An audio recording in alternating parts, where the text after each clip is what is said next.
Yo, what up? It's Rim. So, I read a book called The Odds by Jeff Strand, and honestly, it is pretty good. I gave it a 3-star review on Goodreads because despite liking it, I did not think that it was actually the best story I have ever read.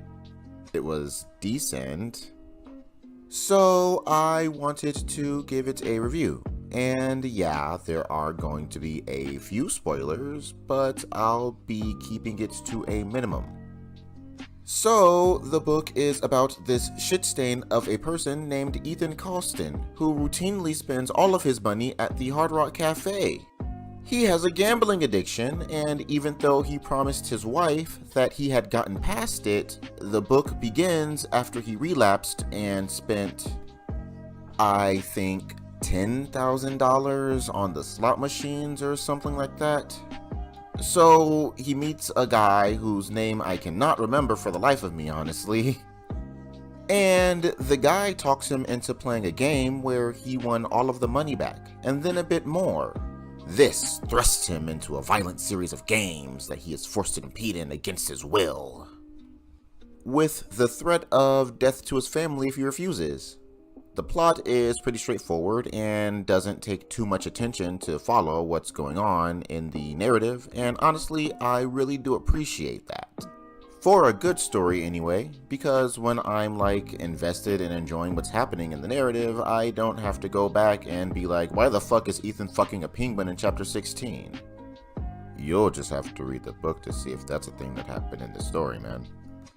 A lot of the story is a giant what the fuck moment, in that it has these over-the-top scenarios that the main character is forced into by the antagonists, and a lot of it suffers from that age-old rich people who have the money to do whatever they want are evil trope, and as much as I hate that shit, I feel like the book pulls it off by not taking itself seriously at all.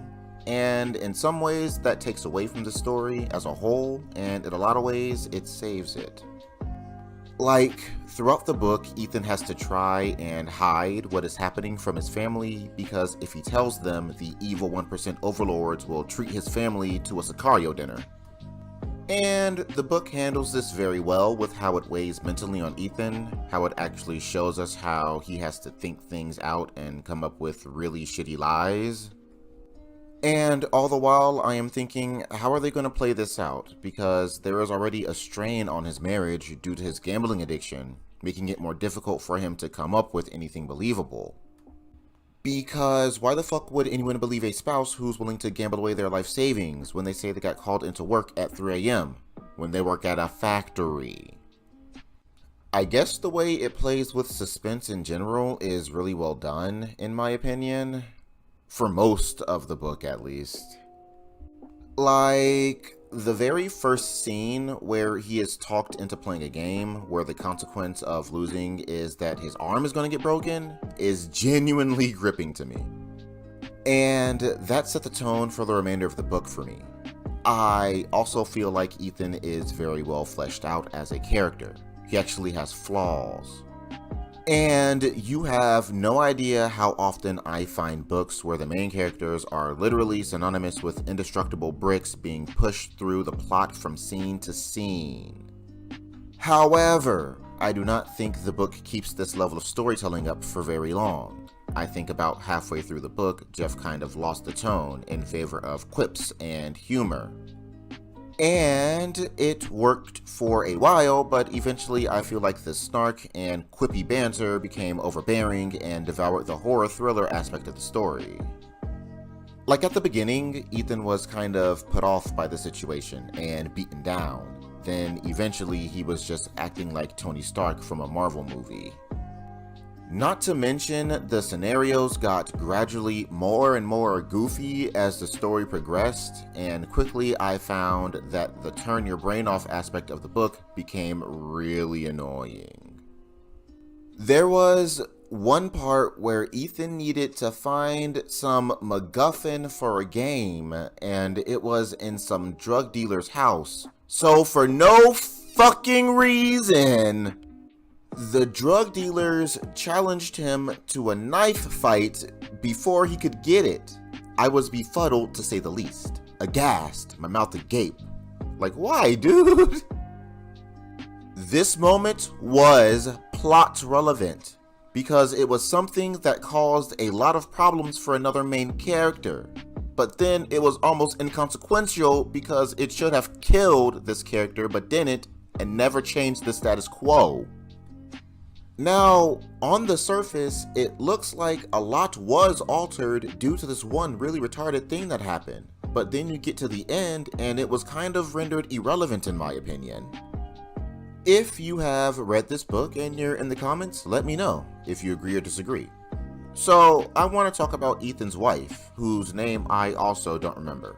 I hate her in the story, not because she's a bad character, but because I feel like the story did not know what to do with her. She literally only exists as a point of emotional turmoil for Ethan at first, when the plot wasn't lost and goofy, then became a non-entity. And I feel like maybe that was by design, be it intentionally or as an inconvenient necessity due to what might have been oversights by the writer. She has like maybe 2 scenes where she actually almost does something really cool, like almost axing some gangsters to death. I can't really think of the other one, so that's probably a testament to how pertinent it was to the plot.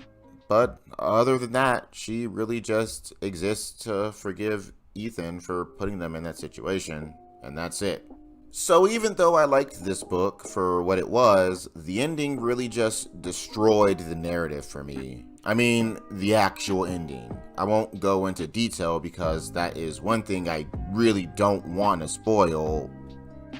I'll say this, it is constructed of a series of random moments that are not set up at all beforehand, and a series of deaths and deus ex machinas that ultimately lead up to a moment of gut-wrenching suspense that is immediately deflated in service of a fucking joke. As you can tell, I hated the ending. The rest of the book was fun, but it was like Jeff Strand just said fuck it and threw his hands up at the end. I do recommend reading it as it is a fun story. Don't expect it to be like a serious horror story. I consider it a thriller comedy type thing, honestly, although if I remember correctly, it is not marketed as that, but I could be wrong. Anyway, for all of my gods and goddesses out there, I pray that you bless this weary soul with a quick like and a click on that subscribe button, and I will promise you my undying loyalty. Alright, thanks for listening. This is Rim. Bye-bye.